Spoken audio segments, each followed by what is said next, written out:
Allora lasciamo la parola al professor Ephraim Meir della Bar Ilan University di Israele. Di lui ricordo il testo sul pensiero ebraico di Levinas e il suo contributo ha come titolo Rosenzweig's Contribution to a Dialogical Approach of Identity and to Interreligious Theology. Thank you.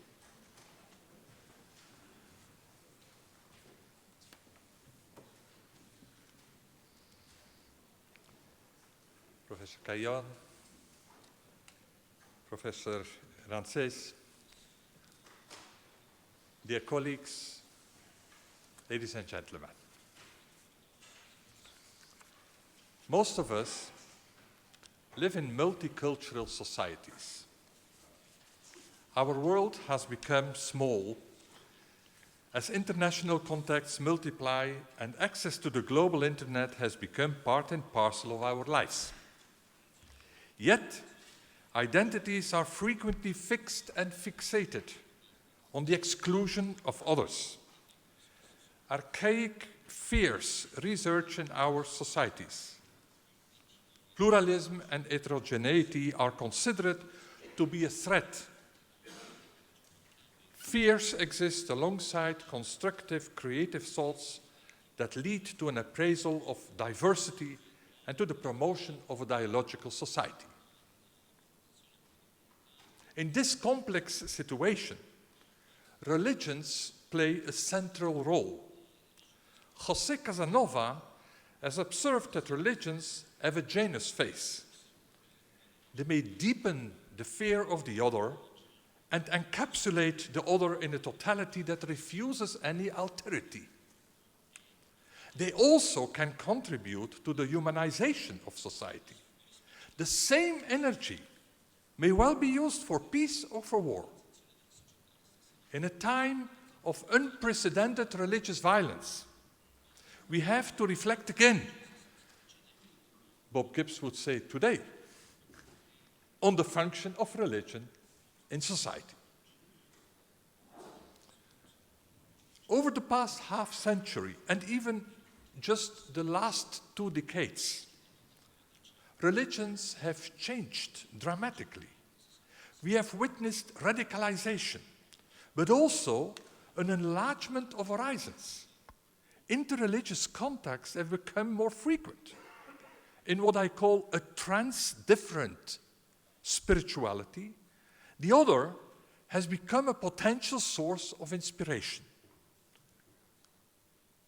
In this new cultural climate, one's own religious identity is conceived of as one specific color in the multicolored mosaic of religions. One may belong to a particular religion without denying the existence of other religions that are not necessarily opposed to one's own religion and that have their specific place in the multicolored code of Yosef, our brother. This change in mentality has led to an intensification of interreligious dialogue and to the beginning of the construction of an interreligious or dialogical theology. In the following, I first discuss the dialogical dimension in Rosenzweig's life and work before focusing on his dialogue with Christianity and his contribution to dialogical theology.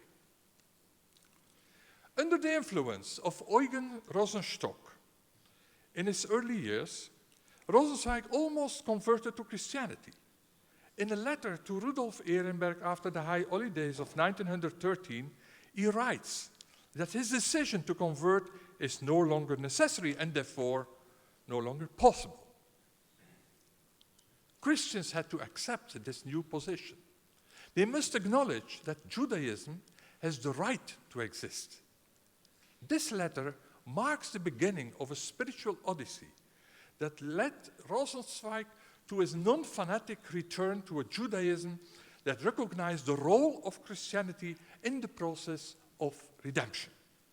With time, Rosenzweig detected many aspects of his own complex German Jewish identity, and it generated an intellectual clarity and enthusiasm that made him the spiritual leader of an entire generation of Jews who desired to explore their identity and somehow to return to Jewish life while remaining open to Christianity and the modern world. Rosenzweig respected Eugen's new Christian identity. Whereas Rosenstock wanted him to change his own way of life, Rosenzweig insisted that Rosenstock not pull out the Jewish roots of his friend.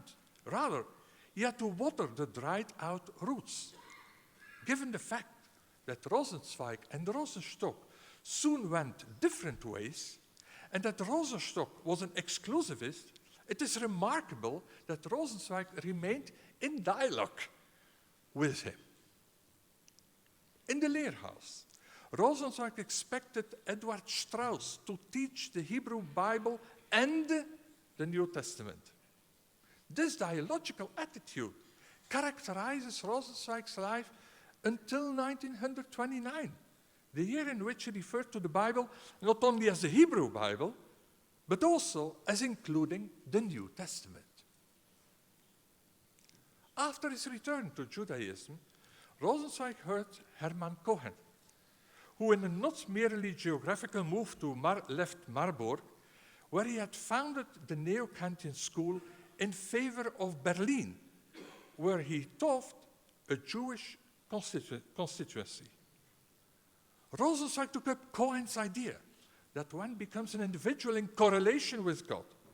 Cohen did not have children, and he considered his genial pupil as a son, whereas Rosenzweig viewed Cohen as a spiritual father. A dialogue was established. Still another dialogue took place between Rosenzweig and other Jews. During the war in Skopje, Rosenzweig met with Sephardic Jews, whose innocence and full Jewish life he much appreciated. He also found an integral Jewish life in the Warsaw Ghetto, a community comparatively exempt from any exterior influence. Of course, Rosenzweig himself could not live such a life, given his engagement with philosophy and non-Jewish culture. But that did not prevent him from appreciating these Jews of the East. His openness to the Ostjuden was exceptional for a German Jew at that time. When he was invited by Dr. Paul Frank, he listened intensively to the respectful and positive studies of his host concerning the Ostjuden. Ida, Paul's wife, ridiculed these stories, but Rosenzweig unequivocally took the side of her husband. He distanced himself from Ida's prejudices, adopting a clearly dialogical attitude.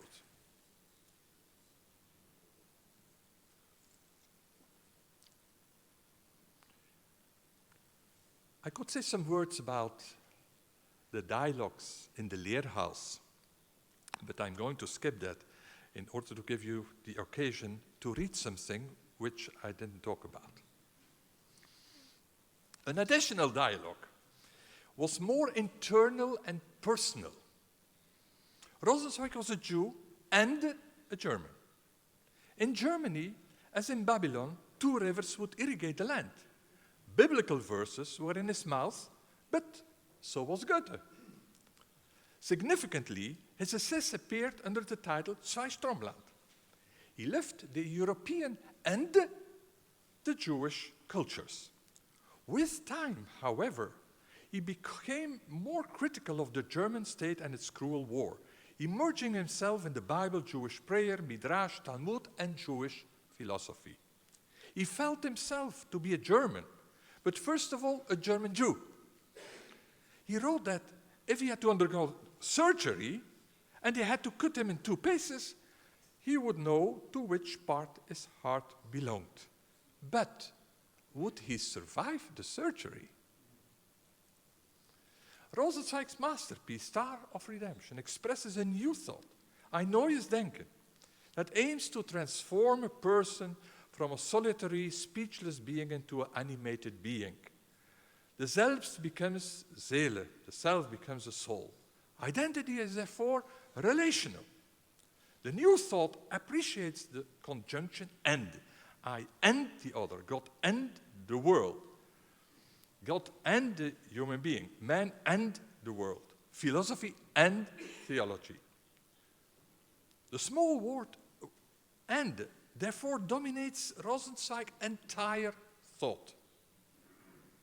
It contests the monist tendency in philosophy from Ionia until Jena. Rosenzweig celebrates plurality and links the different irreducible substances of God, world, and man. The human being is not a solitary Cartesian cogito meditating in his room, but the being responding to the always exterior call of love. He is a dialogical subject, here I am, hineni. In Rosenzweig's life and work, therefore, dialogue is omnipresent. In The Star, he developed a philosophy of language that reaches its maturity in dialogue. The first part has a descriptive and epic language. The second part contains a prescriptive and lyric language. And the third part has hymnal language. In the protocosmos, silence or monologue reign. The cosmos has the living language of love. The language of the hypercosmos is that of the liturgical community.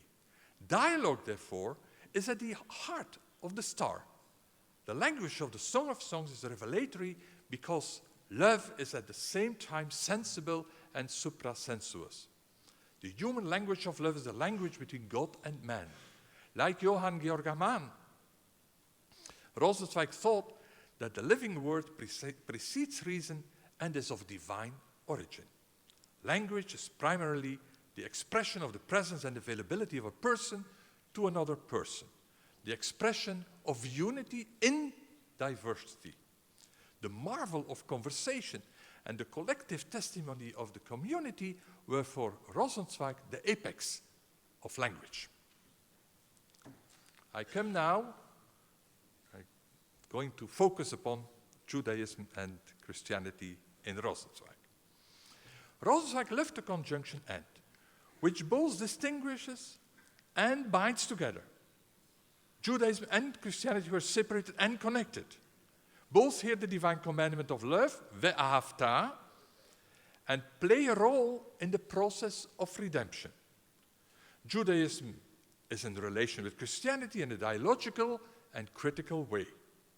Judaism is eternal life, and as eternal life, it is above Christianity as eternal way.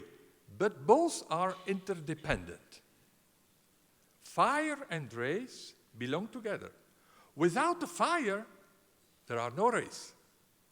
But the rays are necessary. This is the first time in the history of Jewish thought that Christianity has been given such a status. Applying, or better, living his dialogical thought, Rosenzweig remained in touch with his Jewish friends who became Christians. With his dialogical philosophy, Rosenzweig avoided the modern thesis of unity that neglects differences, as well as the postmodern thesis of differences without unity. He traveled from the self to the other and from the other to the self. After The Star, Rosenzweig continued his dialogue with Christianity. At the end of 19, he spoke in Kassel about Gotthold Ephraim Lessing. In his Nat an der Weise, Lessing had formulated a humanist thought that Rosenzweig accepted but also criticized. The human being is more than somebody who belongs to a religious institution. Christians and Jews are not simply representations of their religions. They are first of all human beings. But for Rosenzweig, human beings are not homeless. They are Jews or Christians. Human beings have roots. They are not abstract as a cut flower in a vase. Such a flower withers. Against Lessing, Rosenzweig accentuates the specificity of the human being without forgetting the relationships between persons of different cultures. More than Lessing, he appreciates necessary differences in what I call trans-difference. But the Jew is not separated from the rest of the world. As a Jew, the Jew is a human being, and as a human being, he is a Jew. The Jewish cultural identity is not different from other cultural identities, but this particular identity is for Rosenzweig necessary for escaping an all-absorbing totality. In his view, it is better to live in a house, even if it is a dilapidated hut, than to be homeless. But one does not have to reconstruct a house or a hut, however, but oneself. In the Star, Judaism and Christianity are still opposed. In his Lessing talk, he develops a different standpoint.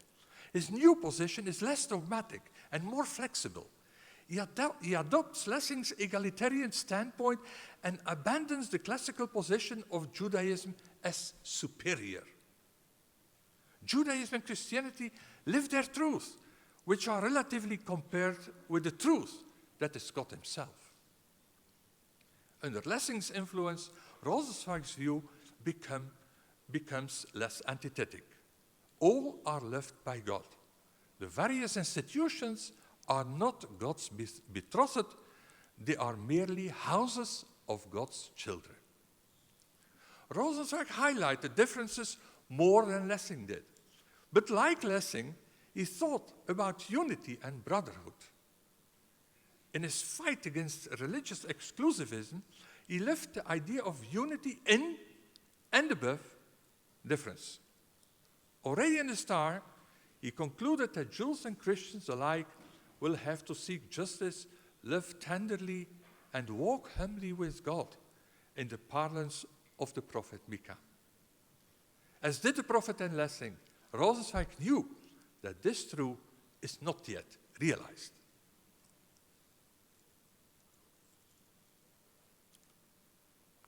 I'm going to pay now special attention to the project of translation in Rosenzweig. Rosenzweig knew that dialogue is intimately linked to the art of translation. Translation brings diverse words or worlds together, übersetzen. In 1925, Rosenzweig began translating die Verdeutschung der Schrift together with Buber. The two friends diverged greatly when it came to the mitzvot or to Zionism, but they worked together in education and on a Bible translation that Buber didn't finish until 1961. They introduced a surprising element into the German language. The particular traces of the particular source language are felt in the target language. In this manner, they fashioned an act of peace, an eminently dialogical act. They opened up the original text for readers, or better hearers, in a completely different time, space, and culture in order to give them the opportunity to respond to the divine word here and now, today. For Rosenzweig, translating was the goal of the Spirit, das eigentliche Ziel des Geistes.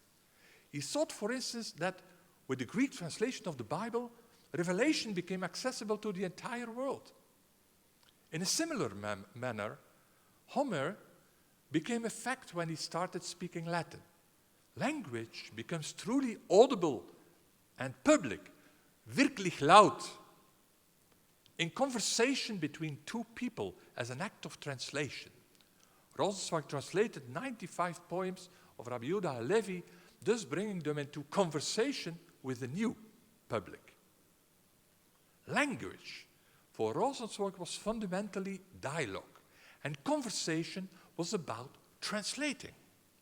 Bad translations were the result of imperfect hearing or inadequate speaking. With these thoughts, Rosenzweig conceived of human existence as essentially plural, and he believed that this world was destined to become one and united. There was only one language in a multitude of languages, which allowed for passing and translating. And my question is not every conversation about the passing of frontiers, meeting other worlds. Does not translation take place, and is not hospitality extended in every encounter? By translating, the translator becomes different from himself. he becomes other because he is in contact with the other for whom he translates. But the receiver of the translation also becomes other to himself because the translation expresses a different world in his own language. In this way, in the lively contact with the other and in translation, persons and cultures meet. Rosenzweig believed in the possibility of conversation between human beings. A uniqueness or a strangeness, a Fremdheit, must be communicated. In my view, this otherness, this strangeness, also characterizes the addressee. Encounter takes place with respect for differences that are not to be neutralized in a sameness. This, it seems to me, is of extreme importance for dialogue in general and interreligious dialogue in particular. Each conversation is communication between different worlds. Of course, Rosenzweig knew that certain elements remain untranslatable. He quotes the New Testament, "Who can serve two masters?" But that does not prevent interhuman communication from being the human act par excellence. In the Star, the twin religions of Judaism and Christianity, or better, the two lifestyles of Jews and Christianity and Christians, are analyzed by means of their respective ceremonial calendars, by which they understand themselves. Like Yehuda Halevi and Maimonides, Rosenzweig put Judaism above Christianity. In the third part of the Star, he creates parallels between Jews and Christians, and he concludes that God is the truth above them, like the lintel above two doorposts. Jews and Christians participate in the truth that is higher than the one lived in each of the two communities. Each of the communities live redemption differently. The close-knit Jewish community lives eternity now, out of history.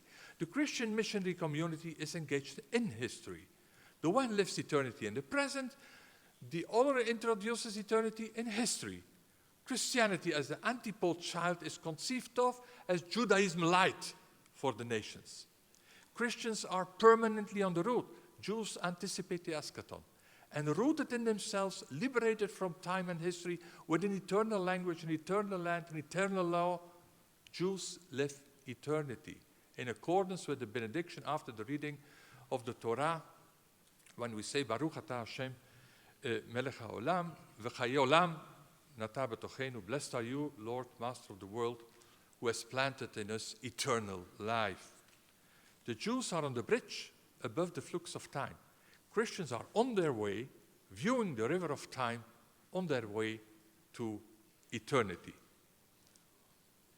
Right at the beginning of Book 2, in Part 3, Rosenzweig criticizes Christianity by quoting Maimonides. At the end of the same book, he quotes Yehuda Halevi, who also gave Christianity a place in the process of redemption. He refers to Halevi's parable in which the seed, which symbolizes Judaism, falls into the earth and vanishes at first sight. But this seed generates a giant tree, a symbol of Christianity and Islam. At the end of times, the tree will bear fruit. The Messiah will stem from this original seed. Rosenzweig uses Halevi's simile, but his own interpretation is regrettably restricted to Jews and Christians, excluding Islam. Judaism and Christianity are interdependent. But is Christianity merely in function of Judaism? Is the proposed division of work between both in the process of redemption legitimate? Are Jews escaping history in a meta-historical life, and are Christians always in the flux of time, tempted by the seductions of time? It is easy to criticize Rosenzweig's thoughts on Judaism and Christianity.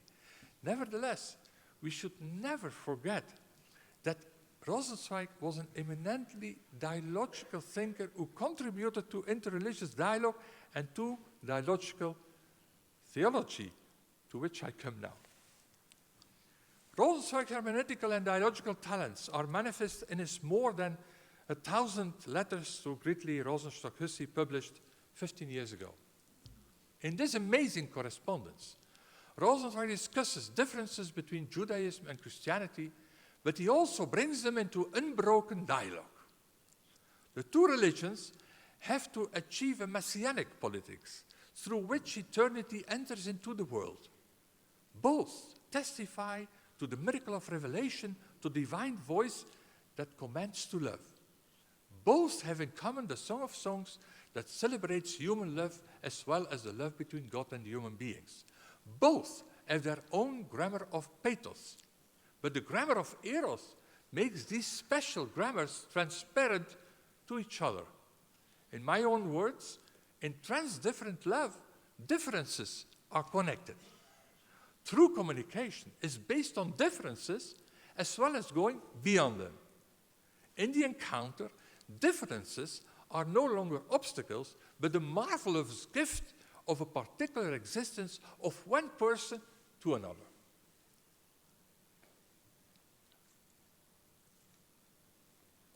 Through France, Gridley could understand the particular Jewish language. With Gridley, Franz felt accepted in his Jewish specificity. In times of crisis, Gridley could ask, Franz, ich suche dein jüdischen Herz. Rosenzweig developed an entire hermeneutic method in order to translate and communicate his Jewish world to Gridley. He invited her, for instance, to wish him a good year for Rosh Hashanah. He explained to her that Shabbat is a family celebration, a Familienfest, similar to, for instance, when one celebrates his spouse's birthday. Guests are welcome, but only if invited. Others should respect the rules of the house. Rosenzweig communicated specific Jewish realities to Gridley. He told her, for instance, a Polish Hasidic story of how a sage learned from a drunken farmer what love consists of. It is about knowing what the other lacks. Rosenzweig communicated with Gridley in her language and affirmed her in her Christian identity, as she affirmed him in his Jewish identity. Because he was open to her world, he could communicate with her. In their relationship, he could preserve his specificity and she could accept it, because he was ready to translate specificities in her own language. Understanding became possible through the complex reality of dialogue, which makes the other lively and animated. In his new thinking, Rosenzweig no longer believed in a general or abstract word. He believed only in concrete worlds that were interrelated by the conjunction and. He wanted more than a simple plurality of lifestyles, the one alongside the other. He desired interaction, through which one comes, to use a Yiddish word, lebendig, alive. I come to the conclusion.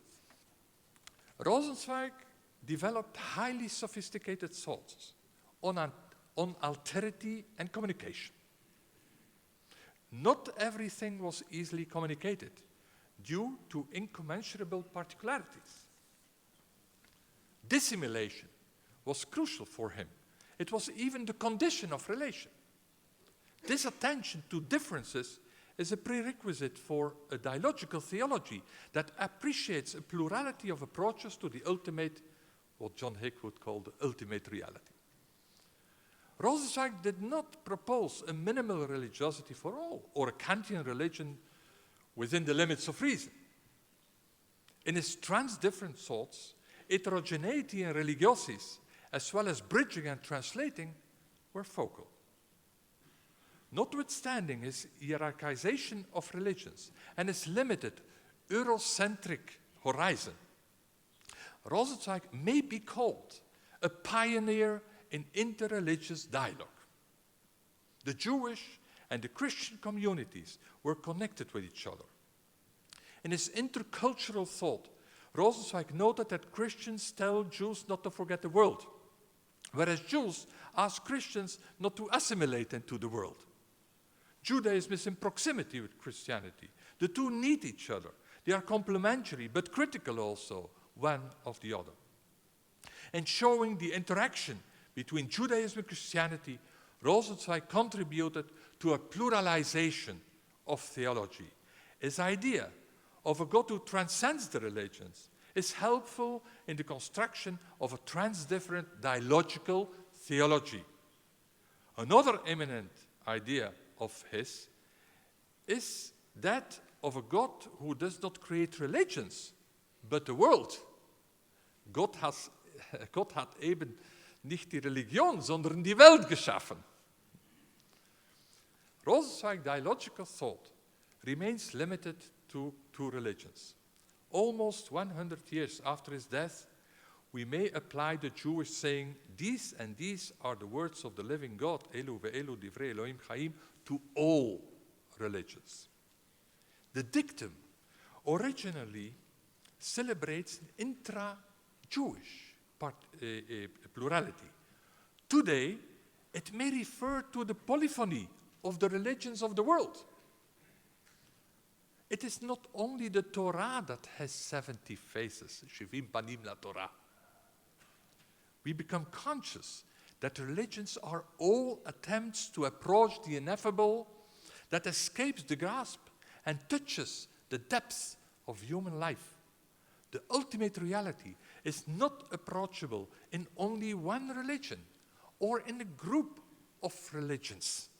Rosenzweig is at the beginning of a process that leads to interreligious communication. He thought that communication is possible because, that's a good argument, we live in one world where translation and deep listening bridge differences. With his dialogical life and his valuable thought on relational identity and on the dialogue between two religions, Franz Rosenzweig contributed to a dialogical approach of identity, to interreligious dialogue, and to the emerging new discipline of dialogical theology. Thank you.